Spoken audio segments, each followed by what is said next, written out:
అయ్యా big boss ఏంటి దారుణం ఇంతలా ఏడిపిస్తావా ఇంట్లో ఉన్నందుకు. ఇదేం బాలేదు బిగ్ బాస్.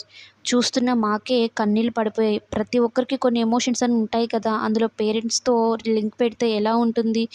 ఇక హౌస్లో ఉన్న వాళ్ళైతే దారుణంగా ఏడుస్తూ ఉంటారు. వాళ్ళని చూస్తున్న మాకు ఏడుపు వస్తూ ఉంది. వాళ్ళకి ఇష్టమైన వస్తువులను పెట్టి వాటిలో ఒకరిని త్యాగం చేయాలి, ఇంకొకరు దాచుకోవాలి అంటే ఎలా ఉంటుంది, చాలా బాధగా ఉంటుంది కదా. కానీ ఈ విషయంలో మాత్రం కంటెస్టెంట్స్ని మెచ్చుకోవచ్చు.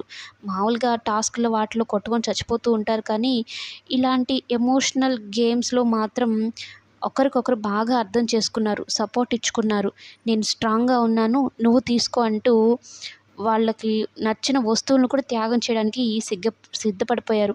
ముఖ్యంగా నిఖిల్, అలాగే మణికంఠ కానీ, పృథ్వీ కానీ, నబీల్ కానీ ఇలాగ చాలామంది వాళ్ళు మంచిగా ఈ గేమ్‌లో అంటే ఈ ఎపిసోడ్‌లో మాత్రం నాకు చాలా మంచిగా అనిపించింది కంటెస్టెంట్స్ విషయంలో.